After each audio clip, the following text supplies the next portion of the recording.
Thirsted in the barren land of sin and shame, and nothing satisfying there I found. But to the blessed cross of Christ one day I came, where springs of living water did abound. Drinking at the springs of living water, happy now and my soul is satisfied. Drinking at the springs of living water, oh wonderful and bountiful supply.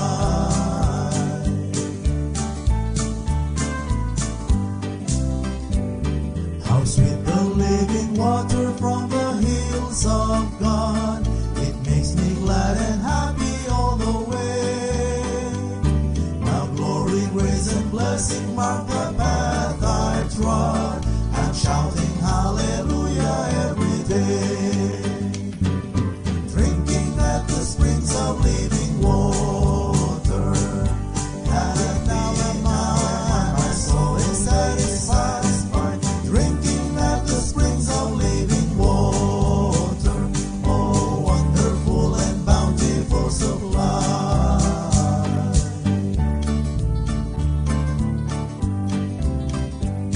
Oh sinner, won't you come today to Calvary? A fountain there is flowing deep and wide. The Savior now invites you to the water free, where thirsty spirits can be satisfied. Drinking at the springs of living water, and now my soul is satisfied. Drinking at the springs of living water, oh wonderful and bountiful supply. Drinking at the springs of living water, and now my soul is satisfied.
Amen. Purihin ang Panginoon. Thank you so much, MIBC, Malabon Youth Choir, sa inyong opening number.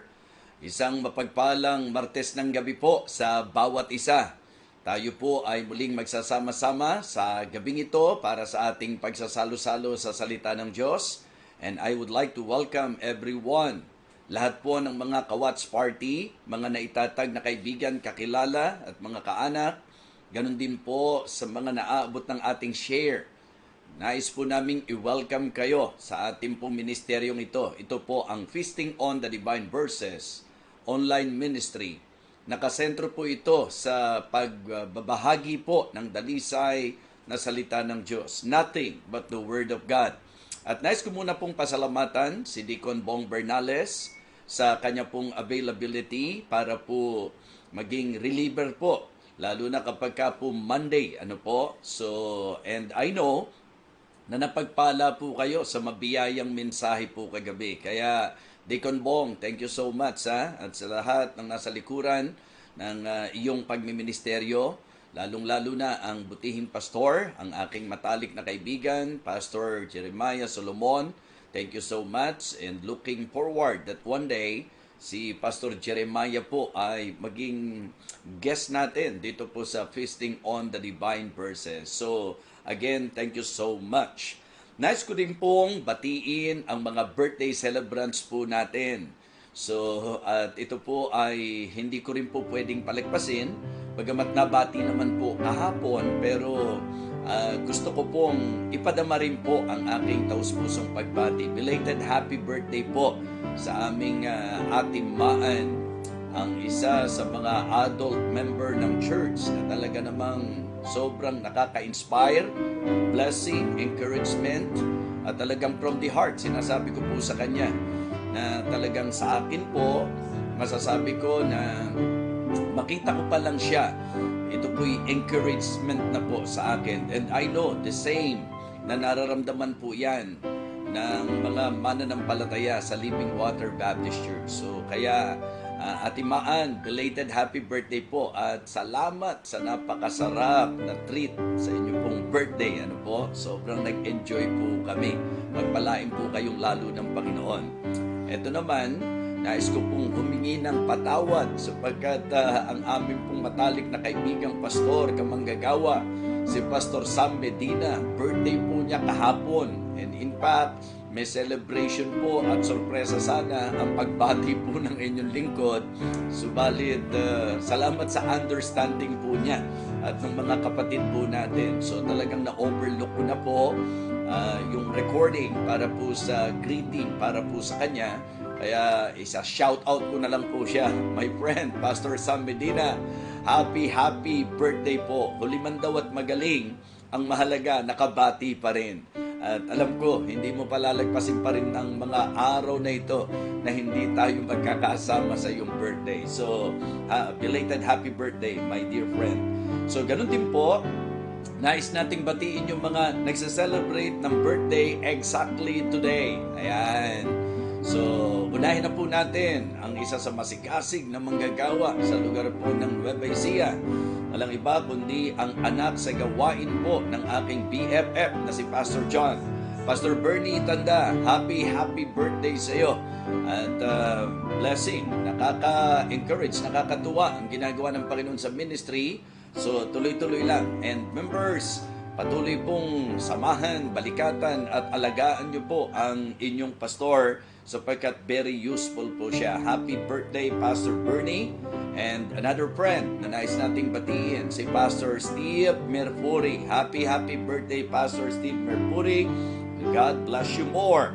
At ang aming pong Coach Levy. Ayan, si Coach Levy. Nagse-celebrate din po siya ng birthday ngayon. At salamat na naging bahagi ng celebration po sa kanyang grupo kahapon. So, happy birthday, Coach Levy. We would like to greet also Sister Ruth Chavez. Happy birthday, Sister Ruth Chavez. At si Sister Rowena Ilagan. Happy birthday po, Sister Rowena Ilagan. Ganon din po si Sister Tintin Valdez. Happy birthday sa iyo. At syempre po, last but not the least, Batiin din po natin si Sister Ann Munoz. So yan po ang mga birthday celebrants natin. Sa mga nagse-celebrate naman ng anniversary, so ipinapaabot po namin sa inyo ang aming taus-pusong pagbati at pakikisaya sa inyo pong karagdagang taon ang pagsasama. So naway lalong tumibay ang inyo pong pagsasamahan bilang mag-asawa. Shout out po mga minamahal. Special thanks sa Peñaranda family, kay Teacher Flo, Sister I, Sister Ann, Sister Junlie, si Ma'am Merly, ang BFBC, syempre LWBC, ganun din po si Sister Dang, si Sister Miho, at ganun din po si Hatilina at si Ate Maan. So, salamat po sa inyong pagpapadama ng pagmamahal. Salamat sa love gift, salamat po sa mga food, sa treat. So, thank you so much. Sobrang na-appreciate po namin yan. Alam niyo po, hindi ko po makakain lahat yan. At actually po, even the love gift that you're giving me, alam ko po kung saan po ilalagay. Pero yung joy, hindi po mapapantayan yung joy na nasa puso po ng inyong lingkod because of your thoughtfulness, because of your love. So, thank you so much po. Kaya sina-shout out ko po kayong lahat ngayon. This time, dadako na po tayo sa ating pong pananalangin para hingin po natin ang gabay ng Panginoon sa ating pong gawain. At syempre po, magandang alalahanin din po natin yung ilan po sa mga prayer requests. Bawat isa po na nakatune in ngayon, so pagka po nandito tayo sa gawain ito, it is good for you na sa inyo pong lugar, sa inyo pong bahay, sumama kayo sa panalangin kung ano man ang kabigatan po ninyo, ano man ang prayer request po ninyo o yung alam po ninyong prayer request ng ilan sa mga kapatiran po natin. So, ito po ay inyong ipanalangin po sa Panginoon. So, ipag-pray po natin si Nanay Belia. So, medyo merong hindi maganda sa pakiramdam po niya. I hope napagod lang po at naway maka-recover po siya kaagad. So, ipag-pray natin. Tapos, yung pong kuya ni Sister Noemi, si Kuya Eric po niya. So, ipag-pray nating mag-stable po ang kanyang physical na kondisyon at may treatment po na ginagawa sa kanya at syempre po yung provision na rin po ng Panginoon para po sa kanilang pangangailangan. Si Sister Miho, isama rin po natin sa prayer natin yung physical na kalakasan na nawa talagang maging maayos ang kanya pong pakiramdam. So, yan po ang ating pong mga karagdagang prayer request at ngayong gabing ito, samahan niyo po ako. Tayo po ay manalangin sa Panginoon. Ipagkatiwala po natin ang ating pong feasting ngayong gabi ito, kasama na po ang inyong mga prayer request at ang ating pong mga binasang prayer request ngayong sandaling ito. Sige po, let us go to the Lord in prayer. Dakilang Diyos, aming Panginoon, kami po yung nagpapasalamat muli at nagpupuri sa iyo pong kabanal-banalan at kataas-taasang pangalan. Lord, thank you so much for blessing this ministry. At salamat din po sa naaabot ng ministeryong ito. Salamat po, Panginoon, kay Deacon Bong Bernales, na ginamit mo po kagabi upang magbahagi po ng iyong salita. Salamat din po sa mga matatapat na talagang patuloy na sumusubaybay, nag-aaral, nakikinig ng iyong banal na salita. Dakilang Diyos, pakalinisin mo po ang aming mga puso at walang maging hadlang sa aming pong pagdulog at paglapit po sa iyo. Dakilang Diyos, nais po naming hilingin sa iyo na ikaw po ang magpagaling kay Nanay Belia. Nawa makarecover po siya kaagad, Panginoon. Ikaw po ang aming pong hinihilingan na magbibigay ng kalakasan sa kanya. Ganon din po si Eric na kuya po ni Sister Noemi. Panginoon, alam mo po ang kanyang pisikal na pakikipaglaban ngayon. At umaasa po kami na ikaw bilang dakilang manggagamot ang magpapagaling po sa kanya. Dakilang Diyos, nawa maging stable na po ang kanyang kondisyon at ang hiling po namin, dakilang Diyos, ikaw po ang mag-provide para sa lahat ng kanilang magiging pangangailangan. Panginoon, si Sister Miho, ikaw rin po ang aming hinihiling na magbigay po ng kalakasan po sa kanya. Maging ang mga kasamahan po sa gawain po doon sa Nagano Ken, Lord, ikaw po ang siyang mag-iingat sa kanila at magpalago po ng gawain sa panguna po ni Preacher Sir, Panginoon. Dakilang Diyos, hiling din po namin ang nalalapit na anniversary po ng Living Water Baptist Church. Umaasa po kami na ikaw po ang gagabay sa amin pong guest speaker para sa message na amin pong dapat mapakinggan. Panginoon, mula pa lang po sa evangelistic meeting, gumawa ka na pong makapangyarihan, nawa ma-reach po namin ang 200 visitors na ang ilan sa kanila ay maaring through online, Panginoon, sapagkat ito po ang aming commitment sa iyo. Hiling ko rin po, dakilang Diyos, ang aming pong celebration, ang aming pong speaker, si Pastor Boots Garcia, wisdom, strength na ibibigay mo po sa kanya, maging si Sister Neria sa kanyang magiging pag-awit, hipuin mo po ang kanyang throat, Panginoon. Sa iyo ko po ipinagkakatiwala ang tuluyang paggaling po ng kanyang throat, dakilang Diyos. Panginoon, gayon din po, nais naming ilapit sa iyo na ikaw po ang magbigay ng tagumpay sa amin pong campaign, sapagkat ito po'y pasasalamat namin ng mga taga-Living Water Baptist Church sa kadakilaan mo po sa aming buhay, sa buong taon na kung saan ikaw po ang nagtawid sa amin, Panginoon. Nakikita po namin na ito po'y magandang pagkakataon to express our gratitude to you, na amin pong suportahan, amin pong i-accomplish ang construction po at ang pag-aayos po ng rooftop ng amin pong gawain, dakilang Diyos. Sa iyo ko po'y pinagkakatiwala ang katapatan ng mga members na kung saan talagang magiging willing na maging bahagi po ng pagtatayo ng rooftop na ito, dakilang Diyos. At magagamit po sa maraming gamit po para sa ministeryo. Dakilang Diyos, hiling ko rin po ang Evangelistic Week ng Maranatha International Baptist Church Silangan sa panguna ni Pastor Digan. Nawa, papagbungahin mo po ito, dakilang Diyos, at gamitin mo po ang bawat mensahe na ipapangaral. Ang aming pong mission partners, Panginoon, sila Pastor Tim Nolan, Pastor Matt Corcoran, Pastor John Archie, ang kabuuan po ng AIM Foundation, even the local churches there, na bahagi po ng AIM Foundation. Lord, we pray that you will continue to bless them. Thank you so much for their heart sa ministry, sa mga missionaries here in the Philippines, Heavenly Father. May you continue to bless them, O God.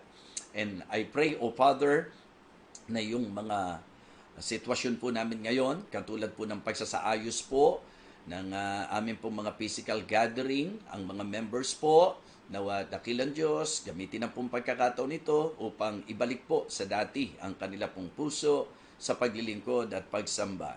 Dakilang Diyos, pagpalain mo pa rin po ang mga online ministries na ikaw po ang itinataas at ang salita mo po ang ipinapangaral. Dakilang Diyos, ang mga businesses po ng mga members, hinihiling po naming patuloy sa iyo. Ang renovation po nila Atimaan, sa iyo po namin hinihiling ang probisyon para po sa accomplishment nito.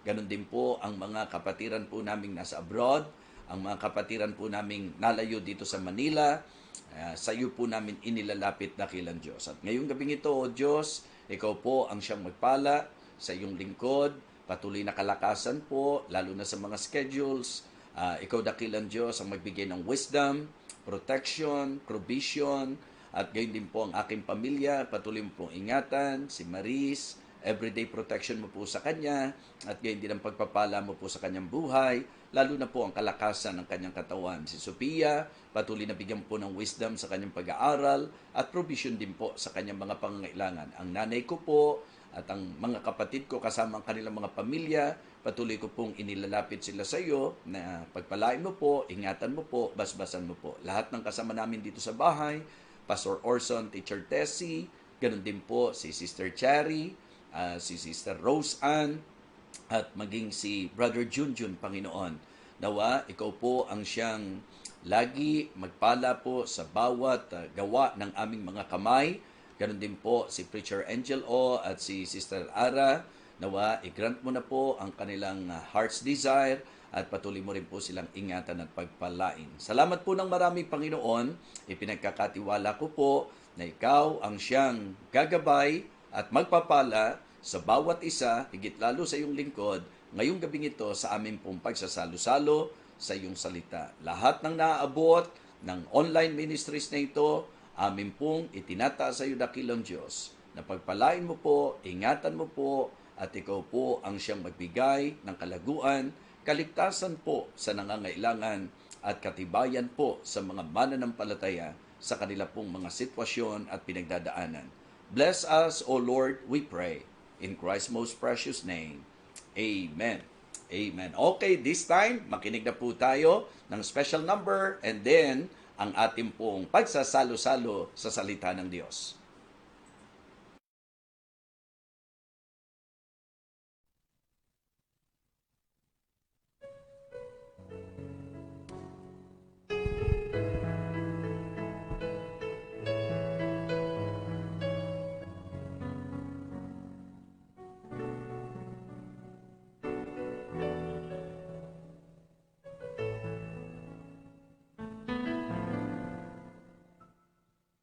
Bakit ako naglilingkod sa'yo? Kahit nagtitiis ang buhay ko, bakit handog ko sa panan mo? Ang dugo't buhay ko'y laan sa'yo. Bakit aking iniwan ang lahat? Kapurihan man o karangalan, dahil di ko sila kinakailangan, nang mapaglingkuran lamang kita. Hindi ang kayamanang maasahan ko,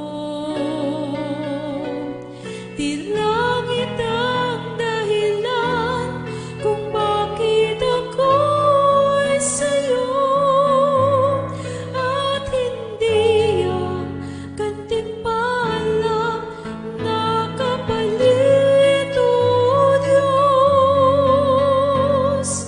Pag-ibig ang tanging dahilan.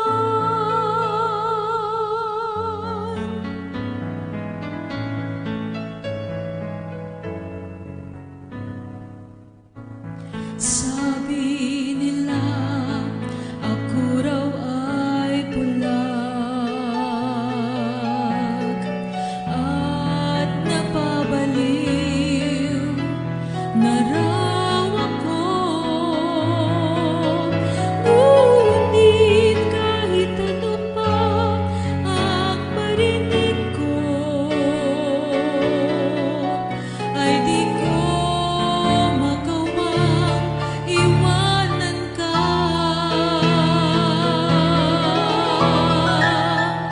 Hindi ang kayamanang maasahan ko,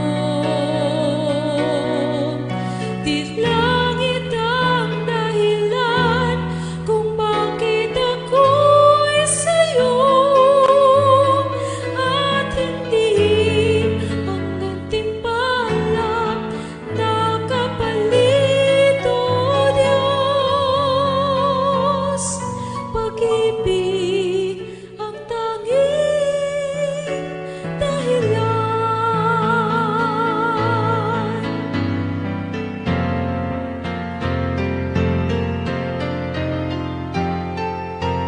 Hindi ang kayamanang maasahan ko, di langit ang dahilan kung bakit ako'y sa'yo, at hindi ang gantimpala na kapalit, O Diyos. Pag-ibig ang tanging dahilan. Pag-ibig ang tanging dahilan.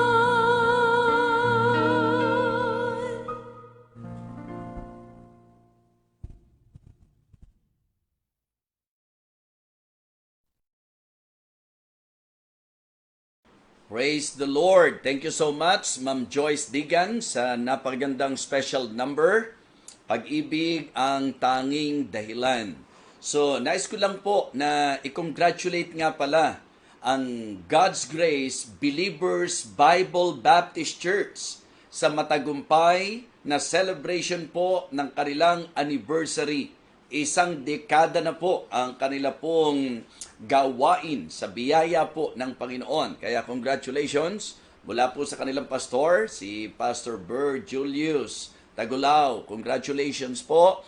At gayon din po, nais ko lang batiin at magpasalamat na rin sa inyong church. Ano po? At maging kay Brother Romy at kay Sister Susan na nag-celebrate din po ng kanilang wedding anniversary naman. And I am so privileged and blessed na nakabahagi po doon sa kanilang pagdiriwang. So, happy anniversary. Now, this time, dadako na po tayo sa mensahe sapagkat ito po ang pinakasentro po ng ministeryong ito, ang pag-aaral ng salita ng Diyos. To all our visitors, I hope and I pray na ma-enjoy po ninyo ang ganitong pagbabahagi po ng salita ng Diyos. At sa bawat kapatiran, naway maging dahilan nito upang makatagpo ng Diyos ang ating pong espiritual na pangailangan. Buksan po natin ating mga Bible sa 2 Corinthians chapter 1. 2 Corinthians chapter 1, actually po, babasahin ko yung buong chapter and I would like to request all of you to please, kung wala po kayong Bible, makinig po kayong mabuti. Kung may Bible po kayo, buksan po ninyo and silently sundan po ninyo ang aking pagbasa. 2 Corinthians chapter 1. Paul, an apostle of Jesus Christ by the will of God, and Timothy, our brother, unto the church of God which is at Corinth, with all the saints which are in all Achaia. Grace be to you and peace from God our Father and from the Lord Jesus Christ. Blessed be God, even the Father of our Lord Jesus Christ, the Father of mercies and the God of all comfort, who comforted us in all our tribulation, that we may be able to comfort them which are in any trouble by the comfort wherewith we ourselves are comforted of God. For as the sufferings of Christ abound in us, so our consolation also aboundeth by Christ. And whether we be afflicted, or it is for your consolation and salvation, which is effectual in the enduring of the same sufferings which we also suffer, or whether we be comforted, it is for your consolation and salvation. And our hope of you is steadfast, knowing that as ye are partakers of the suffering, so shall ye be also of the consolation. For we would not, brethren, have you ignorant of our trouble which came to us in Asia, that we were pressed out of measure, above strength, insomuch that we despaired even of life. But we had the sentence of death in ourselves, that we should not trust in ourselves, but in God which raiseth the dead, who delivered us from so great a debt, and that deliver in whom we trust that he will yet deliver us. Ye also helping together by prayer for us, that for the gift bestowed upon us by the means of many persons, thanks may be given by many on our behalf. For our rejoicing is this, the testimony of our conscience, that in simplicity and godly sincerity, not with fleshly wisdom, but by the grace of God, we have had our conversation in the world, and more abundantly to you ward. For we write none other things unto you than what ye read or acknowledge, and I trust ye should acknowledge even to the end. As also ye have acknowledged us in part, that we are your rejoicing, even as ye also are ours in the day of the Lord Jesus. And in this confidence I was minded to come unto you before, that ye might have a second benefit, and to pass by you into Macedonia, and to come again out of Macedonia unto you, and of you to be brought on my way toward Judea. When I therefore was thus minded, did I use lightness, Or the things that I purpose, do I purpose according to the flesh, that with me there should ye be yea and nay, nay. But as God is true, our word toward you was not yea and nay. For the Son of God, Jesus Christ, who was preached among you by us, even by me and Silvanus and Timotheus, was not yea and nay, but in him was yea. For all the promises of God in him are yea, and in him amen, unto the glory of God by us. Now he which establisheth us with you in Christ, and hath anointed us, is God, who hath also sealed us, and given the earnest of the Spirit in our hearts.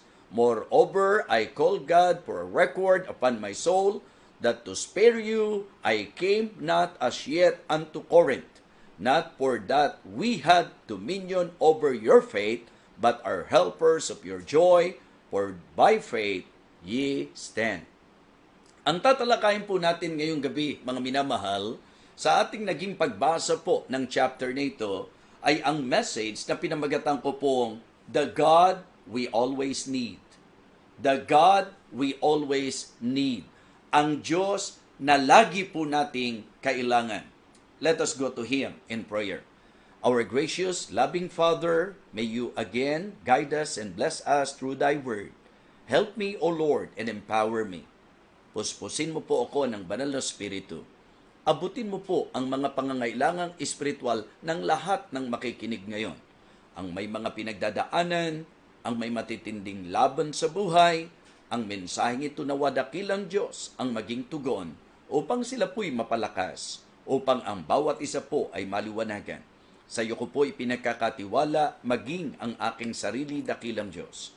Sapagkat kinikilala ko po na kung wala ka, wala po akong magagawa. So please help me, O God. Tulungan mo po ako, dakilang Diyos, na magawa ko po ang pagbabahagi ng iyong salita sa iyo pong kaparaanan, sa iyo pong kalooban, sa iyo pong karunungan, at sa iyong kapangyarihan. Bless your people once again, Heavenly Father. Ito po ang aking panalangin sa pangalan po ng aming Panginoong Jesus. Amen. Amen. Okay, so again, ang message po natin, The God We Always Need. Ito po ay binigyan ng emphasis ni Apostle Paul sa chapter na ito. Alam nyo, kahit sa Old Testament, magandang ating pong maintindihan na nakakalungkot man, pero marami pong dinidiyos ang tao. Matatandaan po natin that even Joshua, when he confronted the people of God, sinabi niya, sino ba paglilingkuran nyo? Diba? Yung mga gods of the Amorites, yung mga Diyos ba ng Amoreo, o yung Diyos na buhay, yung Diyos na tunay. Si Elijah, ang ipinaglaban po niya, hindi po si Baal, kundi ang Diyos na tunay, ang Diyos na buhay. Si Daniel, ang kanya pong pinanindigan, ang kanya pong tinayuan, kasama po ang triyang Hebrews, ang Diyos na tunay. Alam niyo po, napakaganda na maunawaan po natin na sa mundong ito na maraming dinidiyos, maganda po na ma-highlight, maganda po na mahayag sa kanila na may Diyos na siya talaga ang ating laging kinakailangan. So ito po ang magandang ating mabigyan ng pansin. Naalala ko po doon sa Psalm chapter 115 na kung saan po ang psalmist, ipinakita po niya doon na ang tunay na Diyos ay nasa mga langit. Hindi po ito yung inukit na larawan, hindi po ito yung mga graven images. Ito po ang isang bagay na dapat tanggapin po natin sapagkat malinaw na katotohanan po ng Biblia yan. Na ang Diyos na tunay, siya po yung nasa langit, na nagagawa niya at ginagawa niya ang lahat ng kanyang maibigan. Siya po ay all-powerful God, siya po ay all-knowing God, siya po ay masasabi po nating nasa lahat ng dako. Siya po ay nasa lahat ng lugar. Laging presente po ang Diyos na ating pong kinikilala. So kaya nga ngayon po mga minamahal, sa New Testament, I remember the Apostle Paul nung napunta po siya sa isang lugar sa kanya pong mission. Sa Athens, meron po siyang na-notice doon na nakalagay, to the unknown God. Okay? So ginamit po niyang point of contact, yung pong nakalagay na yon na to the unknown God, sa Diyos na hindi nakikilala, upang siya po'y mangaral patungkol po sa Diyos na tunay, upang ipakilala po niya ang tunay na Diyos. Now, going back sa ating pong teksto, hindi po iilang beses na binanggit po ni Apostol Pablo ang patungkol po sa ating Diyos. Mga minamahal, ngayon po gusto kong sabihin sa inyo na nung nag-iisip po ako at nagpe-pray po ako ng message na magandang ma-share po sa inyo, nag-flashback po sa akin yung message na ibinigay po niya na naipangaral ko po nung Sunday. Ito po yung patungkol sa Diyos ng lahat ng biyaya, the God of all grace. Napakaganda po na ito po yung matalakay din po natin. Ano po? So, pero ngayon, siguro gawin natin, lagyan natin ng part 2 itong mensaheng ito, pero doon ko po nakuha yung concept, sa leading ng banal na Espiritu po sa akin, ito po ang message na kanyang ibinigay. The God we always need. Ang Diyos na laging kailangan po natin. Ewan ko po ho, sa bawat isang nakikinig ngayon. Sa akin po, nakikita ko po, ang realization ko po, walang panahon na hindi ko kailangan ng Diyos. Walang sitwasyon na hindi ko kailangan ng Diyos. Wala pong mga pangyayari sa buhay, wala pong mga pagpapasya na gagawin po tayo na hindi natin kakailanganin ng Diyos. Lagi kailangan po natin ng Diyos. Now, in the reality of life, I would like to prove to you tonight, sa linaw ng turo ng banal na kasulatan, na talagang ang Diyos ay lagi nating kailangan. At sino po yung Diyos na lagi nating kailangan? Tatlong bagay po ang gusto kong pansinin po natin. Dito sa teksto natin, siya po'y tinukoy na the God of all comfort. The God of all comfort. Sa Philippians, tinukoy po siya, the God of peace, ang Diyos ng kapayapaan. Sa 1 Peter chapter 5, siya po ay tinukoy na the God of all grace. So doon ko po gustong umikot ang ating pong magiging pagtalakay. The God of all comfort, the God of peace, and the God of all grace. So ang unang puntos po na gusto kong ating pong sentrohan ngayon ay ang puntos na magbibigay ng encouragement sa bawat isa sa atin, knowing na sa ating pong mga tribulation and sufferings, mga kapatid, ang Diyos na pinag-uusapan natin, He is the God of all comfort. So yan po ang ating first point. In tribulation and in sufferings, He is the God of all comfort. Tingnan niyo po ang sabi ng verse number 3. Blessed be God, even the Father of our Lord Jesus Christ, the Father of mercies, and the God of all comfort. Wow! Yung pagpapakilala po ng Bible, patungkol po sa kung sino ang Diyos, yan po ay malaking kalakasan, malaking encouragement po sa bawat isa sa atin. If you will just learn and know kung sino po ang Diyos natin, yan po ay magdudulot ng sigla, lakas sa buhay po ng bawat isa sa atin. Dito po ang sinabi ni Pablo, the God of all comfort. Ang sabi ng verse number 4, who comforted us in all our tribulation. If you can still remember, one time, binahagi ko po sa inyo, sa John chapter 16 and verse number 33, sinabi po doon, mga minamahal, na sa ating Panginoong Jesus, meron tayong kapayapaan. Di po ba? Pero ang sabi niya, in the world, you shall have tribulation. But be of good cheer. Ang idea po, be courageous. Okay? Maging matapang po tayo. And then dito po, ang sabi po ng talata, who comforted us in all our tribulation. So in tribulation and in suffering, He is the God of all comfort. Because in tribulation and sufferings, we need the God of all comfort. Di po ba? Sapagkat siya raw po ang umaaliw sa atin sa lahat ng ating mga kapighatian, sa lahat ng ating mga sakit, sa lahat ng ating mga kahirapan. At alam niyo po ang sabi kung bakit niya po tayo inaaliw sa lahat ng mga tribulations natin. Like for example, presently, maybe, habang nakikinig ka rito, nakikita niyo yung mga bagay na nakakapighati sa nararanasan po ninyo. Maaaring presently, may mga tribulations kayong pinagdadaanan. Ang sabi po ng Bible, kailangan natin yung God of all comfort who comforted us in all our tribulation, that we may be able to comfort them which are in any trouble by the comfort wherewith we ourselves are comforted of God. Mga kaibigan, mga mananampalataya, sa buhay po natin, higit kanino paman, sa pinagdadaanan po natin, sa mga sakit at hirap po natin, sasabihin ko po sa inyo na ang pinakamasarap ay ang maramdaman po natin, maranasan po natin ang Diyos na talagang siyang kinakailangan po natin, yung kanyang kaaliwan, mga minamahal. Ito po ang mensahe na dapat magbigay ng masasabi nating sigla sa puso po natin sa kabila ng ating mga pinagdadaanan. Kasi in the world, you shall have tribulation. Hindi tayo dapat nasusurpresa kung ano man po ang mga kapighatian. Sa mundong ito, marami po yan in different forms. Makakaranas po tayo ng tribulation in different forms, mga minamahal. Iba't ibang anyo, ang mga mararanasan po natin, ang tribulation ang mararanasan natin, ang idea po nito, yung nagdadala sa atin doon sa masasabi nating hirap. May mga iba't ibang sufferings po tayo, mga minamahal. At yun po ang isang napakagandang atin pong ma-enjoy. That in spite of tribulation and sufferings na nararanasan po natin, nandun yung comfort, nandun yung kaaliwan ng Diyos.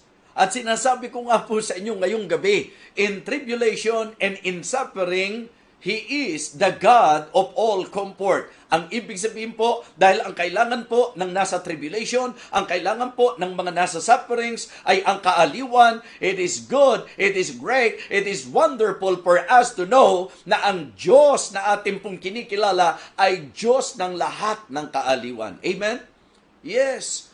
Ano man ang kapighatian sa buhay mo, God is more than able to give you comfort, to comfort you. Ibang klase po pagka Diyos ang pinag-usapan po natin. Di po ba? Yung ginamit nga pong salita rito, yung consolation eh. Tingnan nyo po ang sabi ng verse number 5. For as the sufferings of Christ abound in us, so our consolation also abounded by Christ. Amen? And whether we be afflicted, it is for your consolation and salvation, which is effectual in the enduring of the same sufferings which we also suffer, or whether we be comforted, it is for your consolation and salvation. And our hope of you is steadfast, knowing that as ye are partakers of the sufferings, so shall ye be also of the consolation. Amen? So, alam niyo po, yung salitang consolation, hindi man exactly the same sa salitang comfort, pero yun po, magkaugnay po yan. Nagagamit nga po yan interchangeably, di po ba? Yung bang sa mga pinagdadaanan natin, meron tayong konsuelo, di po ba? Consolation. Nandyan po yung pag-aliw ng Panginoon po sa atin. At niliwanag pa nga, kaya raw po ang mga may tribulation, yung may mga sufferings, ikaw, kung ano man yung pinagdadaanan mo ngayon, alam mo ba, ang Diyos ang po pwedeng magbigay ng kaaliwan sa iyo. Aaliwin ka raw ng Panginoon. Para naman daw yung mga dadaan sa ganyang naranasan mo, po pwede mo ring aliwin sa pamagitan ng kung papaano tayo inaliw ng Panginoon. Kung papaano tayo kinomport ng Panginoon. Kaya sa akin personally, na-i-apply ko po yan. Yung pong mga sitwasyon ko po na pinagdaanan sa buhay, naging dahilan para mas maging malaki ang aking puso, mas maging malawak ang aking kaisipan, yung unawa, mga kapatid, sapagkat nakita ko na sa mga sitwasyong aking pinagdaanan, nandyan ang kamay ng Diyos, nandyan ang comfort ng Panginoon, hindi ka lang niya pinalakas, kundi nandoon yung kaaliwan ng ating Panginoon, at sa mga sufferings, mararamdaman natin yung consolation ng Panginoon. So kaya nga napakaganda na atin pong mabigyang pansin, the God of all comfort. Amen? At ang puntos na idinidiin ko po sa inyo, in tribulation and in sufferings, He is the God of all comfort. Kaya pag pinag-usapan, ang Diyos natin, siya ang Diyos ng kaaliwan. Dapat kahit anong sufferings meron ka, 'di ba? Maramdaman, makita sa iyo, mapatotohanan mo na may kaaliwan talaga na mula sa Diyos. Yes, yun po ang isa sa ginagawa ng Panginoon sa atin. 'Di ba? Pagka sinabi natin tribulation, sa Tagalog po kapighatian. Ibig sabihin, yung mga nagdudulot ng pighati sa puso, namatayan ng mahal sa buhay, matindi po yan. Pero sa Biblia po, ang Diyos ang po pwedeng magbigay ng comfort sa atin. Diba? Maaaring nagkaroon ka ng matinding karamdaman. Nagsasuffer ka because of your illness. Diba? Doon sa karamdaman na meron po tayo. And because of that, ang daming mga gumugulo sa isip mo, talagang napipighati ka pag naiisip mo yung mga bagay na po pwede maging epekto nito sa iyo. Pero mga kapatid, mga kaibigan, talagang higit kanino pa man ang pwede nating panghawakan upang tayo po'y aliwin sa anumang sitwasyon ng ating buhay is the God of all comfort. Amen? Ang ganda po ng talata. Verse number 3 uli. Blessed be God, even the Father of our Lord Jesus Christ. Tingnan nyo the Father of mercies and the God of all comfort. Diba? Ang ganda, no? Yung Diyos na lagi nating kailangan, yung Diyos ng lahat ng kaaliwan. Yes, hindi po ito kayang gawin ng mga dinidiyos ng tao dito sa mundo. Ang tanging makapagbibigay sa atin ng tunay na kaaliwan sa mga tribulation and sufferings na nararanasan natin sa buhay is no other than the God of all comfort. Amen? The God we always need. He's the God of comfort. So, first point, in tribulation and in suffering, He is the God of all comfort. Second, in trouble and in struggles, He is the God of peace. Sa mga kabagabagan, ayan, Pastor Ronald David, shout out. Sa mga kabagabagan, mga minamahal, sa mga kaguluhan, struggles natin sa buhay, it is good na atin pong ma-realize na may Diyos ng kapayapaan. Alam niyo po, ang isa sa masasabi nating hindi healthy sa isang tao ay ang mabuhay siya na laging may iniisip, na laging balisa, na laging gulong-gulo, na laging litong-lito, hindi na alam kung ano gagawin, laging nag-aalala, nabubuhay sa takot, nilulumpo ng pangamba. Yan po ang masasabi nating unhealthy na kalagayan. Kasi yung pagkabalisa, hindi nagdaragdag ng isang siko sa iyong buhay. Hindi po ito nakatutulong. Kaya lalabas po yung stress, bunga ng mga troubles and struggles po yan sa buhay po natin.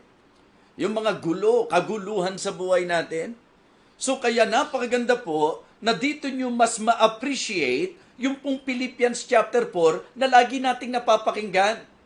So ang sabi po ng Philippians chapter 4, pansinin po natin. Sa verse number 6, alam na po ng marami yan, be careful for nothing, but in everything by prayer and supplication with thanksgiving. Ang sabi po, let your requests be made known unto God. Anong mangyayari kapag ka inihinga mo sa Diyos? Anong mangyayari kapag ka inilagak mo sa Diyos? Anong mangyayari kapag ka totoong nagpray ka at itinawag mo yan sa Diyos? Ang verse number 7 po ang nagsabi, di ba? And the peace of God which passeth all understanding shall keep your hearts and minds through Christ Jesus.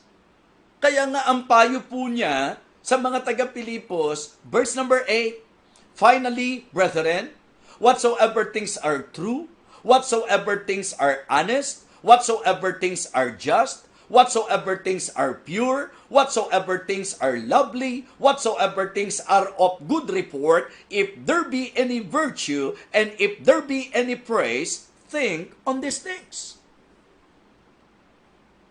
Kumbaga, tinuro niya, pinayo niya kung ano ang dapat laman ng isip at kung paano dapat nag-iisip ang mga Kristiyano. Nanggaling po tayo doon sa paalala niya, be careful for nothing. Ang ibig sabihin po nito, ang isip natin, hindi dapat puro alalahanin ang inilalagay natin dyan. Hindi dapat nagdudwell sa isip po natin yung mga worries. Ano po? Hindi kalooban ng Diyos. Be careful for nothing but in everything by prayer and supplication with thanksgiving. Let your requests be made known unto God, and the peace of God, which passeth all understanding, shall keep your hearts and minds through Christ Jesus. At sinabi niya sa verse number 8 kung ano ang dapat. Kung ano raw po mga kapatid ang totoo, yung tapat, ano raw po yung matuwid, ano raw po yung malinis? Ano raw po yung kaibig-ibig? Ano raw po yung mabuting ulat? Sa anumang kalagayan, ito raw ang dapat iniisip natin. And in verse number 9, this is our emphasis. Ang sabi ng verse number 9, those things which ye have both learned and received and heard and seen in me, do. The Apostle Paul is actually telling the believers na dapat daw yung ipinakita niya. Diba? Yung itinuro niya, yung nakita nyo sa akin, yung tinanggap nyo sa akin, yun ang dapat daw gawin. Ito nga po yung ayon na rin sa ipinayo niya doon sa mga unang talata. Alam nyo naman si Apostol Pablo, kahit sa panahon ng sufferings, talagang comforted siya. Alala nyo po ba, nasa bilangguan po siya, di po ba? Pero nung sabi niya sa verse number 4 ng chapter 4 ng Philippians, rejoice in the Lord always, and again I say rejoice. Let your moderation be known unto all men. The Lord is at hand. Be careful for nothing, but in everything by prayer and supplication with thanksgiving. Ang isang taong nakakakilala kung sino ang Diyos, po pwedeng pumanatag, po pwedeng magkaroon ng kaaliwan sa kabila ng mga sufferings, po pwede siyang pumanatag kahit na may mga struggles kung tutuusin, may mga troubles sa kapaligiran, po pwedeng payapa at panatag po siya. Ito po ang kalooban ng Panginoon. At dito po, ang sabi niya, and the God of peace. Diba? Isang bagay na dapat ma-appreciate po natin kung paano pinakikilala po ng Biblia o maging ng mga mangangaral ng Diyos, yung Diyos na meron po tayo. Di ba sayang naman, may Diyos ng lahat ng kaaliwan, pero lagi na lang po tayong manimdim, lagi na lang po tayong malungkot, lagi na lang po tayong, di ba, nang lulupaypay. Di ba masagwa po yun? Ang Diyos na kinikilala natin, God of comfort. In fact, ang sabi nga po, God of all comfort. So, Diyos yun ang kaaliwan, pero hindi mabanaag ang kaaliwan sa atin ng mga nagsasabing Kristiyano. Hindi ba? Mali po yun eh. So dapat ipakita natin na kahit may mga sakit, kahit may mga pinagdadaanan tayo, nandyan po yung comfort ng Diyos ng lahat ng kaaliwan. Amen? Ganon din naman sa mga troubles and struggles. Alam niyo po ba na wala naman tao sa mundo na walang problema? Lahat ng tao may problema. Pero ang magandang makita ang kakaibahan pagka-Kristiyano ka, kahit na may mga kaguluhan, kahit na may mga masasabi po nating struggles tayo sa buhay na ito, po pwede tayong pumanatag, po pwede tayong pumayapa. Why? Sapagkat ang Diyos natin ay Diyos ng kapayapaan. So, hindi na naman babagay yan. Pagka sinasabi natin na ang Diyos natin, Diyos ng kapayapaan, pero tuwing nakakausap ka, wala ka nang sinabi, ano na kaya mangyayari sa buhay natin? Naku, mukhang wala na talaga tayong pag-asa. Ano na kaya gagawin ko? Sana kaya ako tatakbo? Diba? Sa tingin ko, wala nang solusyon ito. Ano pang silbi na ang Diyos natin, Diyos ng pag-asa, o Diyos ng kapayapaan, kung lagi na lang ikaw ay nabubuhay sa kaguluhan at lagi na lang sa pagkabalisa at pag-aalala at pangamba, takot. Hindi po dapat ganon. Kaya nga kung iuugnay nyo, ganon din po.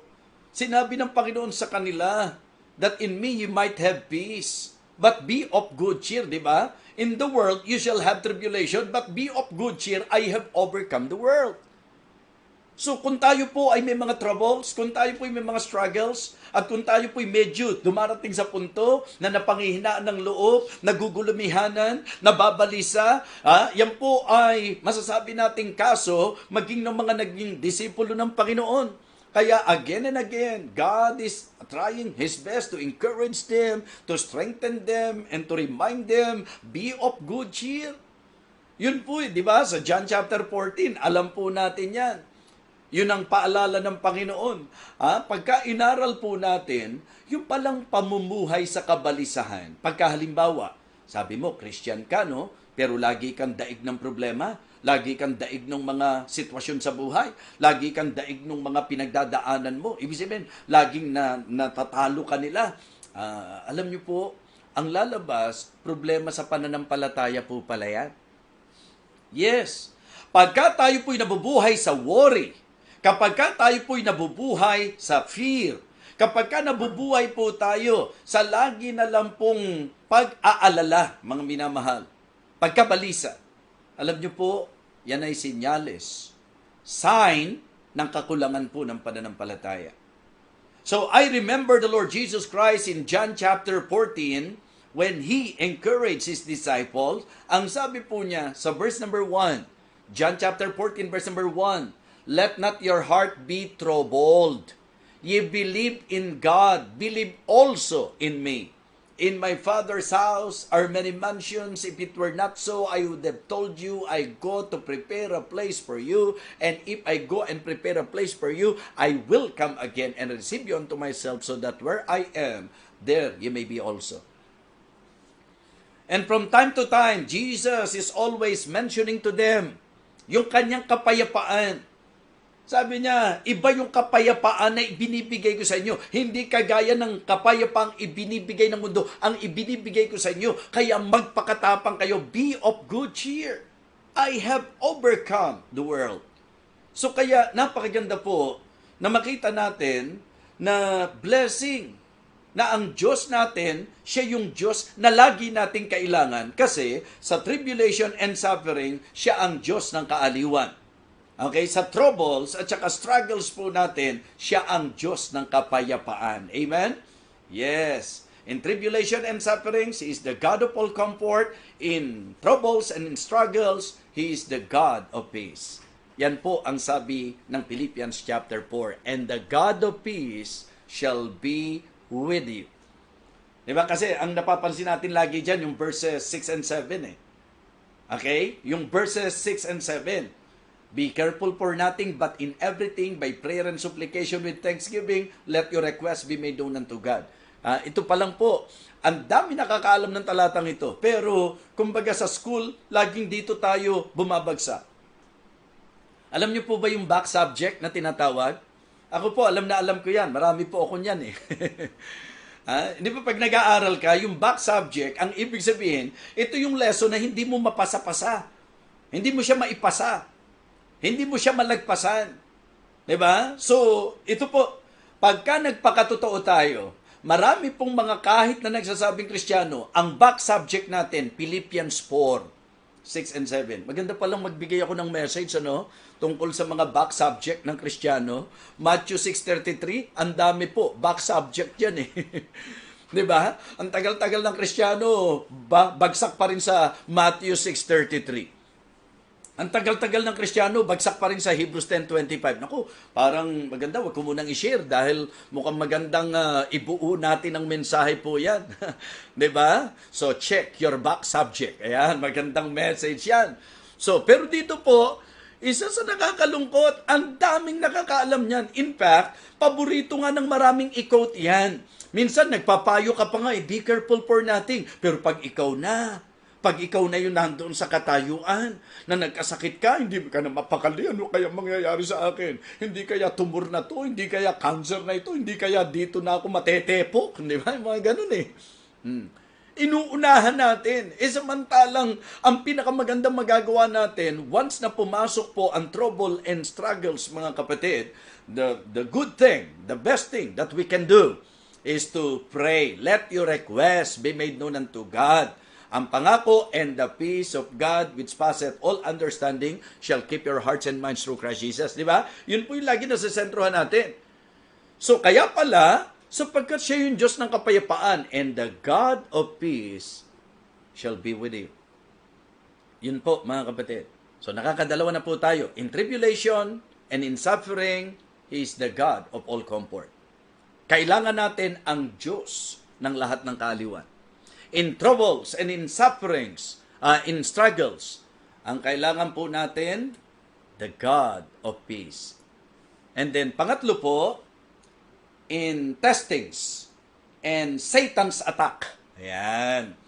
sa mga pagsubok at mga atake ni Satanas.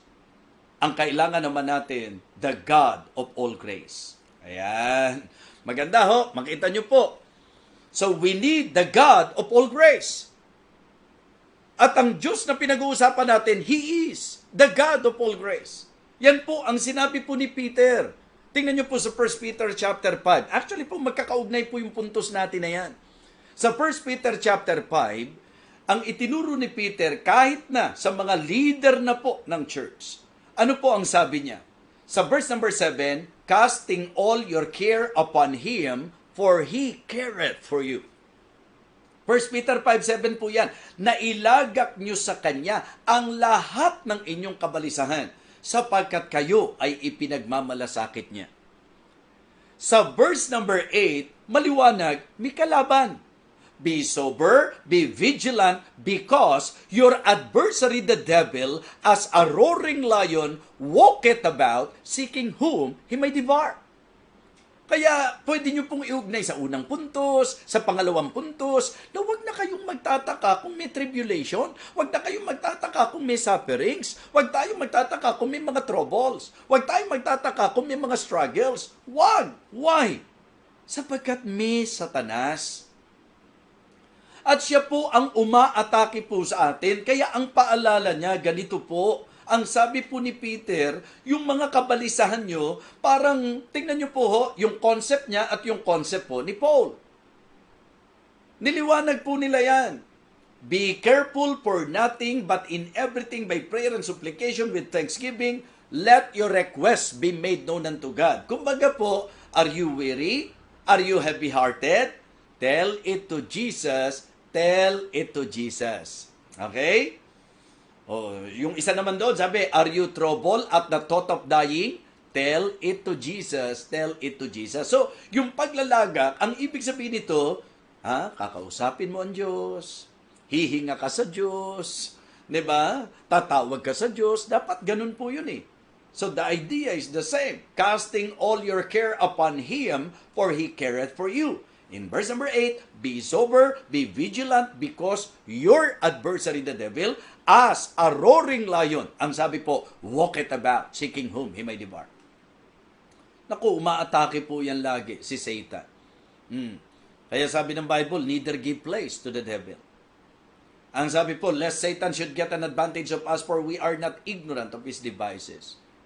Sa verse number 9 ng 1 Peter chapter 5, ang sabi po niya, dahil kaaway yan na humahanap ng masisila niya, ang dapat daw po natin gawin, whom resist is steadfast in the faith. Kaya kung si Satan umaatake sa iyo in form of tribulation, in form of suffering, in form of struggles, in form of troubles, pagka mga isipin ang atake ni Satan sa iyo, ang sabi, whom resist is steadfast in the faith. Knowing that the same afflictions are accomplished in your brethren that are in the world. So, nandun po yung concept na kaya may testings dahil at atake ni Satanas, ang kakailanganin natin dyan, the God of all grace. Kaya ko po sinabi mga kapatid, ang linaw-linaw po di po ba? Be sober, be vigilant, because your adversary, the devil, as a roaring lion, walketh about, seeking whom he may devour. Verse number 9, whom resist is steadfast in the faith, knowing that the same afflictions are accomplished in your brethren that are in the world. In verse number 10, but the God of all grace. Mga kapatid, mga minamahal, magandang kilalanin natin ang Diyos natin. Na ang Diyos na tunay, ang Diyos ng mga Kristiyano, siya ang Diyos ng lahat ng kaaliwan. Kaya kung manimdim ka, kung malungkot ka, siya ang kailangan mo. Hindi po ang mga kaaliwang ini-offer ng mundo. Siya ang Diyos ang kailangan natin. Siya ang Diyos ng kaaliwan. Kung gulong-gulo ka, kung litong-lito ka, kung maraming bumabagabag sa iyo, dapat kilalanin mo na yung Diyos natin, siya yung Diyos ng kapayapaan. Siya yung makapagbibigay ng panatag na isip sa atin. Siya yung makapagbibigay ng kalmadong kalooban sa atin. Because He is the God of peace. Kung may mga pagsubok ka naman at mga atake ni Satanas, testings and Satan's attack sa buhay mo, He is the God of all grace.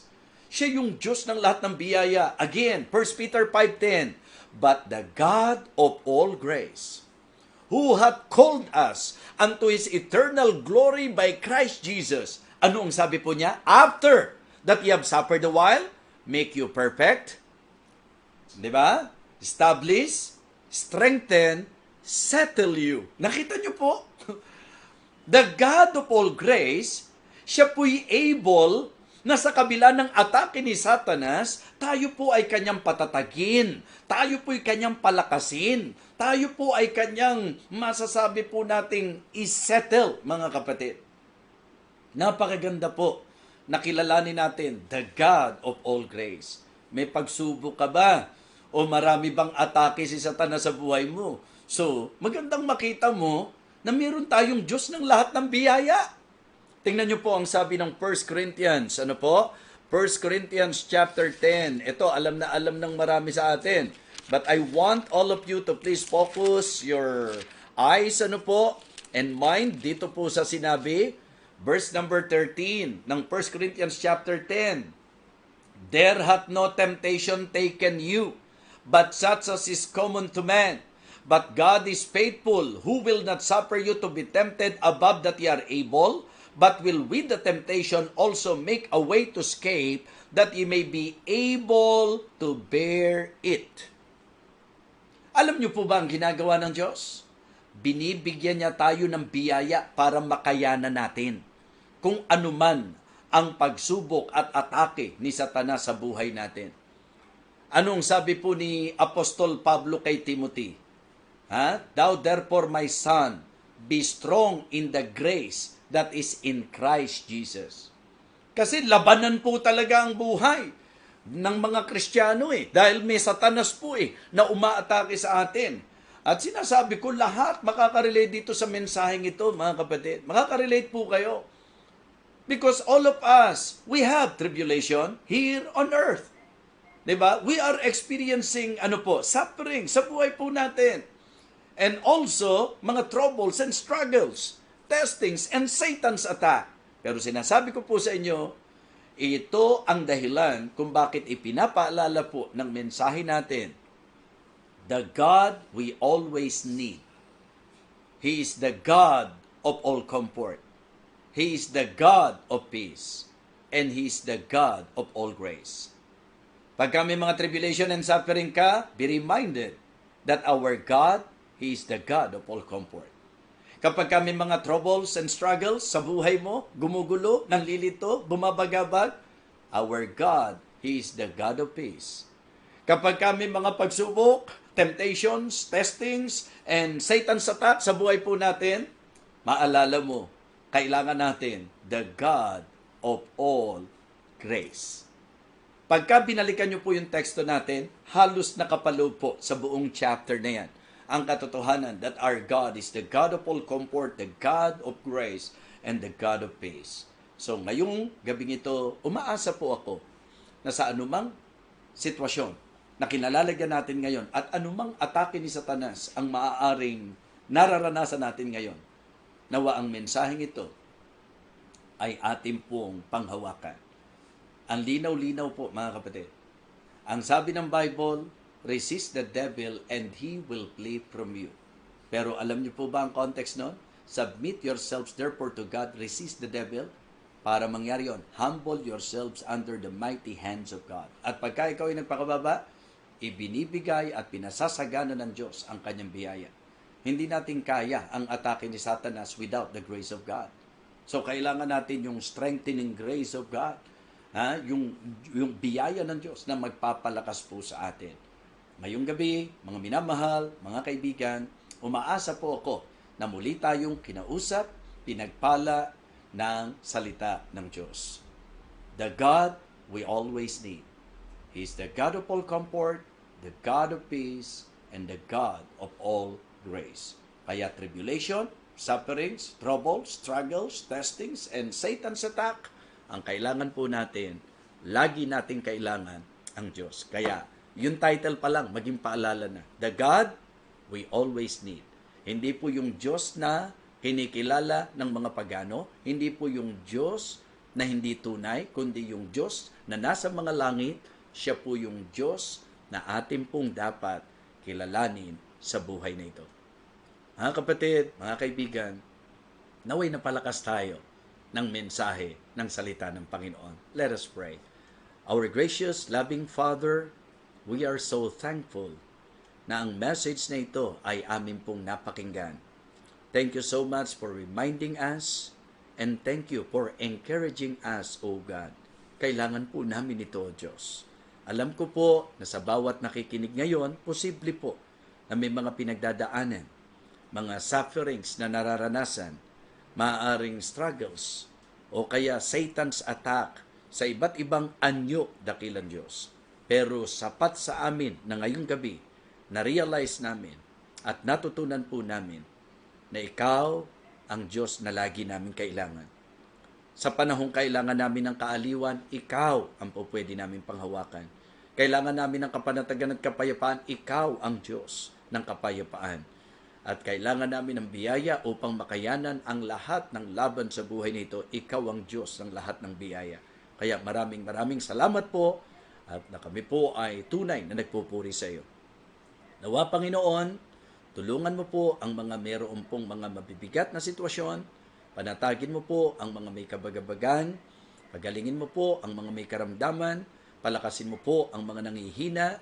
At nawa dakilang Diyos, bigyan mo po ng lunas ang mga may problema sa kanila pong buhay ngayon. We praise you, O God, and we thank you for everything. We love you, Lord. Ito po ang aming panalangin sa pangalan po ng aming Panginoong Jesus. Amen. Amen. Okay, so purihin po ang Panginoon. Magandang gabi po sa inyong lahat. Ito pong muli ang inyong lingkod, Evangelist Fernando de Vega, na ang tibok ng puso ay ang maibahagi ang salita ng Panginoon at ang aking pong panalangin nawa patuloy po tayo na matuto, mapagpala sa kanyang banal na salita. Ingat po kayo mga minamahal at sa lahat ng ito, to God be the glory.